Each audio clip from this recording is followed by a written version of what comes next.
রংপুরের বেগম রোকেয়া বিশ্ববিদ্যালয়ের ছাত্র আবু সাঈদের মৃত্যুর পর তার ময়নাতদন্ত প্রতিবেদনে পুলিশের গুলিতে মৃত্যুর তথ্য পরিবর্তনের জন্য ডাক্তার রাজিবুল ইসলামকে তখন হুমকি দেওয়া হয়েছিল।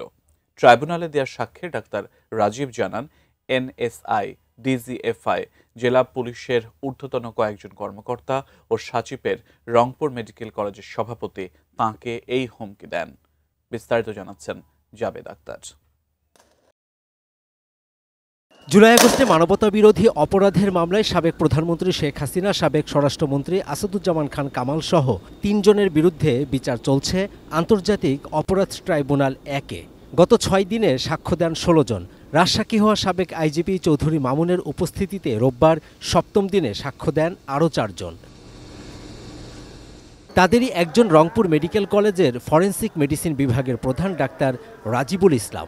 সাক্ষ্যে তিনি জানান, হুমকির মুখে বেগম রোকেয়া বিশ্ববিদ্যালয়ের ছাত্র আবু সাঈদের ময়নাতদন্ত প্রতিবেদন ৫ বার পরিবর্তন করতে বাধ্য হন তিনি। উনি যখন পুলিশ প্রশাসন এবং সাচিবের চাহিদা মতো রিপোর্ট দিতে চাচ্ছিলেন না, তখন তাকে ভাইস প্রিন্সিপাল মাহফুজ সাহেবের রুমে ডেকে নিয়ে যাওয়া হয়।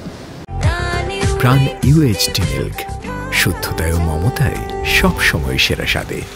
ডেকে নিয়ে যে সাচিব প্রধান এবং পুলিশের 2 জন কর্মকর্তার নাম উনি বলেছেন, সেইখানে উপস্থিত থাকে, তার উপর চাপ প্রয়োগ করা হয় এবং বলা হয় এটা নেত্রীর চাহিদা, এইভাবেই দিতে হবে।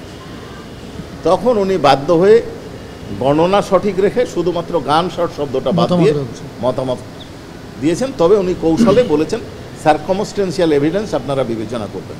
রোববার ডাক্তার রাজীব ছাড়াও সাক্ষ্য দেন রংপুর মেডিকেলের অফিস সহকারী মোহাম্মদ গিয়াসউদ্দিন এবং শরীফুল ইসলাম ও ইদ্রিস নামে আরও 2 জন।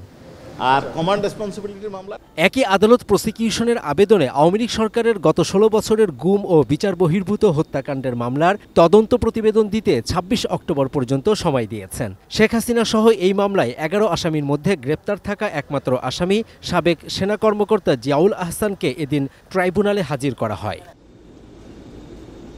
এদিকে 2013 সালে মেহেরপুরে তারেক মোহাম্মদ সাইফুল ইসলামকে গুমের পর হত্যার মামলায় সাবেক জনপ্রশাসন মন্ত্রী ফরহাদ হোসেনকে গ্রেপ্তার দেখিয়ে কারাগারে পাঠানোর নির্দেশ দিয়েছেন ট্রাইব্যুনাল ১। রোববার প্রথমবারের মতো তাকে ট্রাইব্যুনালে হাজির করা হয়।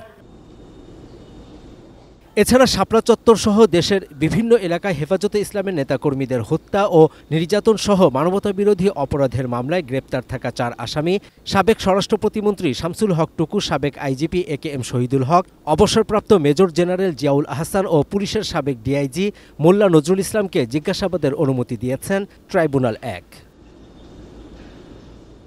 Jabed Akhtar, ATN news, Dhaka.